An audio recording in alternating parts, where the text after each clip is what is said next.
Okay, I want to talk to you about basics.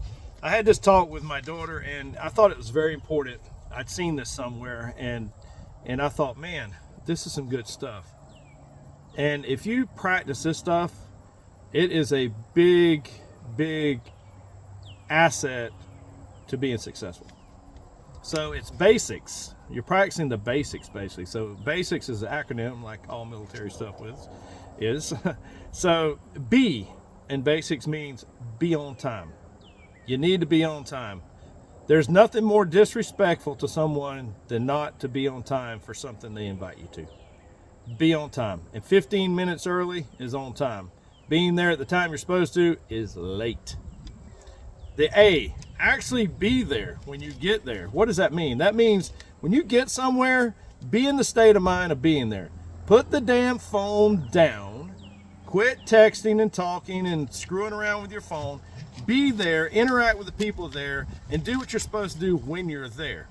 Focus on giving your 100% attention to that particular task while you're there.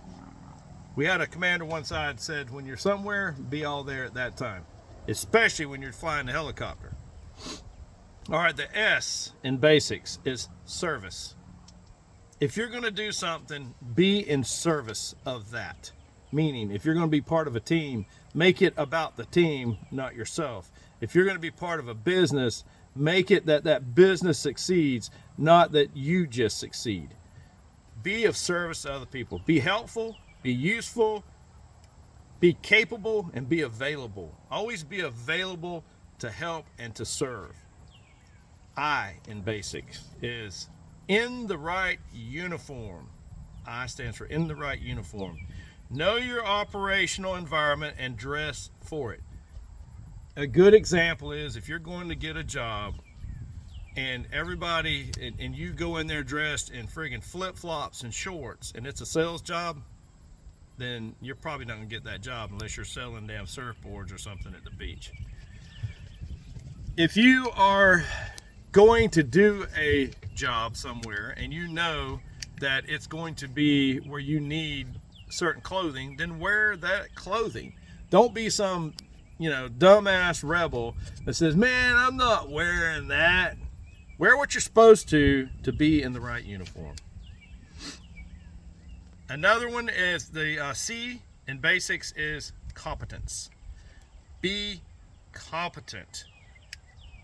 Make sure you're informed, make sure you're studied, make sure you've practiced, make sure you rehearsed, and make sure you are capable. Now, here's a good example. So you got to go to college and you got to take a test to get in college. Why in the hell would you go over there never practicing that test and just walk in there and take the test and fail it and then have to work your ass off in crazy classes just to get back to the norm?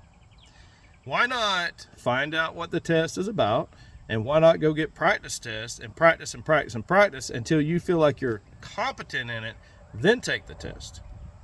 So whatever you're doing in life, be competent. If you know you've got something coming up, give yourself a little background on it. Do some research. Learn what you're expected to do. Learn about the job and know the job and be ready to do the job at the highest level.